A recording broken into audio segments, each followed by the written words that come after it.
group. We're going to be filming a little bit of it today. First thing I wanted to do was to talk about something called the law of unintended consequences. Any of you ever are familiar with that? How many of you have ever made a mistake? Yeah. Anybody?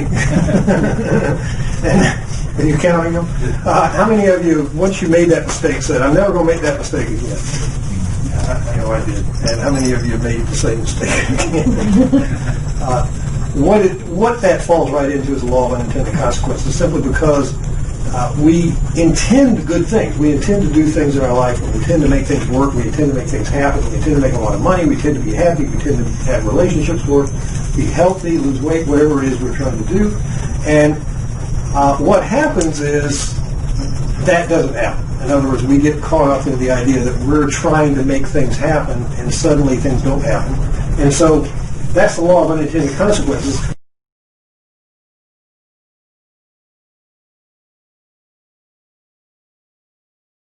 What I want to do today is cover something called money matrix method. Now, you've probably heard a lot of information, and there's a tremendous amount of information that you're getting today on how to make money, how to turn your website into a money-making thing, how to do SEO, there's all sorts of things to do. What I'm going to be covering today is about money, but it's more or less from the brain inward instead of perception outward. What that means is, what are the blocks in your way? What's stopping you from doing what Nancy was talking about, taking steps toward your goals? If there's something that's blocking you, obviously it may or may not be something you want to do. Maybe it's some other reason.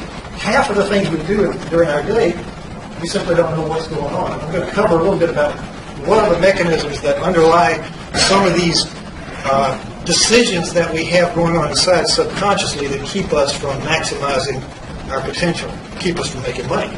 And really, the money matrix method comes from a technique that I developed called Logical Soul, which is a book I wrote. And nobody was Googling Logical Soul, so I figured, well, what can I do that somebody can look up what's going on? Money seems to be an issue that a lot of people have. It was an issue for me, so I wanted to focus on that. Once I started focusing on it, I found out there's a lot of information available, a lot of insights at the end. Okay, so the problem is we spend most of our lives, time, and resources trying to earn money. At least a lot of us do, if we're responsible. And we have, many of us, not all of us obviously, but some of us have very little to show for it. How many of you feel like this? That you spend a whole lot of time and just a little bit of money starts trickling in here and there? I know it's true for me. Mark's raising his foot too. Thank you very much. So what is it? What is it that stands in the way? What do we do to ourselves, or what is being done to us that keeps us from happy, or keeps us happy? The piggyback syndrome. The problem is you work at a job you don't like, your business is struggling, you're deep in debt, you feel overwhelmed, you've tried lots of wealth programs that promise to deliver you from these struggles, but don't. How many have more than 2 internet marketing courses on their internet that they've not done something with? Anybody? Any other programs? Okay. So you know what I'm talking about. There's so much stuff out there, but what keeps us in this sense of, how many of you feel a little overwhelmed with all this stuff? So you hit the wall in your efforts, and sometimes you just want to give up. And a wall is both physical and mental. There's a mental, emotional wall that sometimes we hit. And sometimes we feel like, I can only go so far, and I can't really go beyond that. And it can be an emotional wall. It can be oodles of ways to make money in North America. Sam's going to give us some. He's got oodles of them just himself. We have the highest standard of living in the West. We're among the best educated. And we have natural resources. Natural resources, information galore, practically anything you want, you can find on Google or Yahoo. I mean, the point is, like 30 years ago, I couldn't imagine what's going on now. I mean, the idea I could type in something and get everything I need to know about that subject it just boggles my mind. So why do we still struggle? And the answer is we have a money matrix misalignment. That's my diagnosis of the problem. This leads to feeling of hopelessness, overwhelm, fears, and anger. This leads, in short, to self-sabotage. This is the definition of self-sabotage. And it can be more than just actually doing things to ourselves. Self-sabotage, by definition, is subconscious. Okay? We don't know it. We don't see it. We can't see ourselves. We don't know what we don't know. By the way, if you have a matrix problem, you can't fix it. That's the bear. Long term, it's not really something you can consciously do about it. And you can't fix it with traditional things like goals, affirmations, hypnosis, NLP, willpower, tapping. You may have heard some of these techniques. Similar means, how many of you have tried some of these as a way of sort of opening your mind or expanding your horizons or getting more willpower, establishing more willpower? Sometimes they work, and I'm not saying they don't work. It's just in a lot of cases they have a limited value. The only way to solve a matrix problem is to work directly on the matrix. I'm going to give you some insights on how that happens today. Money problems. If other ways don't work, it's time to work on your money matrix. I'm going to define what that is. If you reboot the elements of your matrix, your orientation toward problems shifts into an orientation toward solutions. Money matrix is a way to expand your capacity to earn, accept, or attract money and wealth.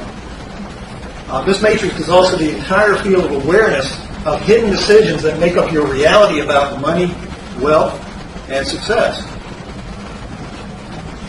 So what is your capacity to earn or attract money? Do you know what that is? Or would you like to know, how many of you would like to know a way to determine your earning capacity or your capacity for wealth? This is a little diagram that I created, what I call the normal cycle of manifestation. When you have an idea, how many of you have an idea about, I think I want to earn some money, and then you take steps, you get an internet marketing course, you build a website, you set up a website, you do all these things, and money comes. Now, if you have an objective, why can't you fulfill that objective? Because the steps are laid out. If you're following everything Nancy's talking about, step by step by step by step, it happens, right? It can't help it to happen. So it starts with a thought. Your thought gives rise to some desire. I think I want some cheesecake.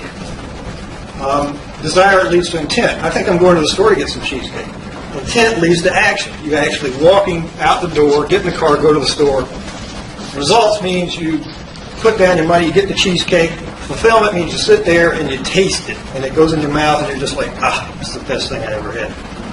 And so then that leads to another thought, and then the cycle starts over again. So manifesting cheesecake, no big deal. You have a thought, you want cheesecake, you get the cheesecake, done.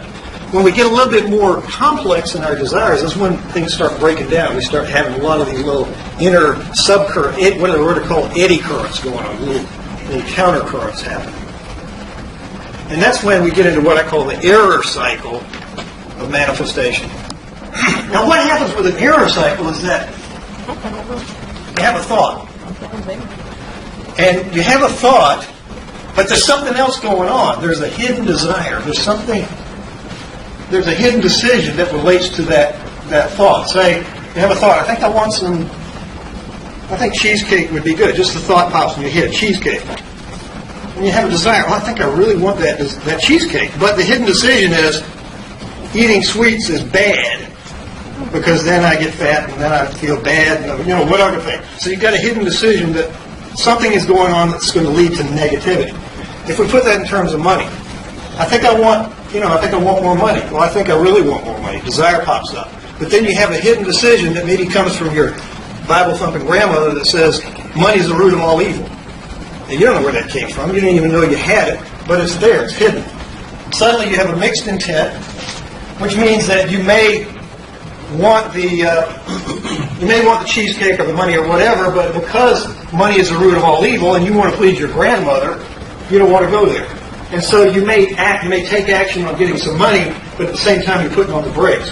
You ever drive with your foot on the accelerator and the brakes at the same time? What's going to happen to your car eventually? It's going to break down.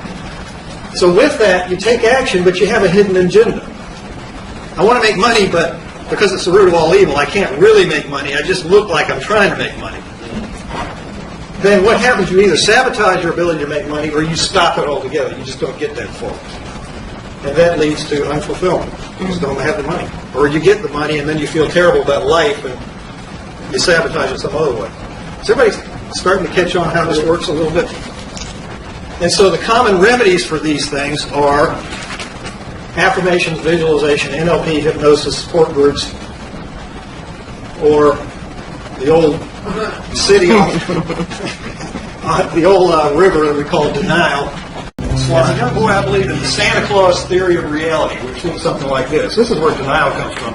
And it looks so good, because you remember as a kid, you woke up and you went down to the living room, and at least I did. I remember under the tree there was this bike or this flashy toy or whatever it was, and I thought, hey, that's great, you know. I call this the Santa Claus theory of reality. I wanted a bike, I got a bike. See how that works? And so I grew up and I said, hey, you know, now it's God or it's the guru or it's the teachers or it's the internet marketing guru, whoever's out there going to give this wealth to me. All I got to do is plug into them, and suddenly, guess what? I'm going to get this internet marketing thing because I want a lot of money, and I expect to open my mailbox tomorrow and have what? $5,000 a day, right? So this doesn't work, folks. Usually, you dive into the ocean and you come out there. That may be true, but it's what happens under the ocean that's really what's going on, and that's called the money matrix. If you're not wealthy, it may be because there are decisions related to getting, earning, accepting, or attracting money are superseded by a deeper need or decision. Now, what do I mean by that? There's this guy called Abraham Maslow. Anybody ever heard of him? He was a psychologist. And back in the 1940s, he wrote this whole thesis on something called theory of motivation. He's the original motivator, understanding scientifically what does motivation mean. And Maslow created what he called hierarchy of needs. In other words, there are certain needs that if these needs aren't fulfilled, you're stuck there. You're basically not going anywhere. You're not going above that. He created this pyramid or this ladder or what he calls a hierarchy of needs. Anyway, at the very top, you're talking about self-actualization, morality, creativity, spontaneous problem-solving, lack of prejudice, acceptance of facts. That's the highest level. That's where most of us, I assume, aspire to be. We want to be happy. We want to be self-contained, self-sufficient, free, spontaneous. How many of you want that? I mean, we all want that. Self-esteem is the next level. Confidence, achievement, respect of others, respect by others. And below that, you've got friendship, family, sexual intimacy. And at the level of safety, you've got security of the body, employment, have a job, resources, morality, the family, health, property. Physiological means like, can you breathe? Do you have food, water? Can you sleep? You get sex once in a while? Or do you have homeostasis, or is your body just up and down all the time? Can you go to the bathroom? I mean, basic stuff, right? So if you don't have the basic stuff, what do you think about?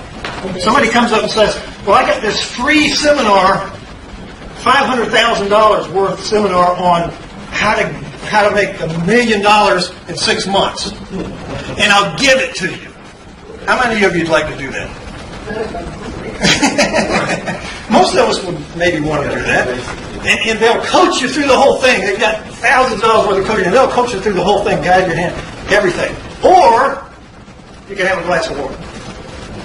Now, that may sound facetious, except that if you're on the desert and you're like dying, and you're crawling on your hands and knees on the desert, which one are you going to take? You're going to take that one, aren't you? The other one has to do like up here, right? So if you don't have these needs met, guess what? These just sort of go by the wayside. So if you're setting your goals up here, but you're not fulfilled yet down here, guess what's going to happen to your goals? They're going to be put off, or not accomplished. Again, we got the normal cycle. Again, if you have, or in accordance with that theory of motivation, you're going to have a normal cycle, and you're going to go through that cycle with relative ease. Living on this cycle leads to a passion. You're going to have a passion for what you do. Because success breeds what? More success, doesn't it? If you have a little bit of success, you're going to want to have more success, and that leads to passion. So in order to have a passion for what you do, make sure you have a normal cycle in operation, that what you say is what you get. Otherwise, if you have an error cycle, living on this cycle leads to denial. Until you get to the point where it hurts so much that you can't be in denial anymore, in which case then you take action of some sort.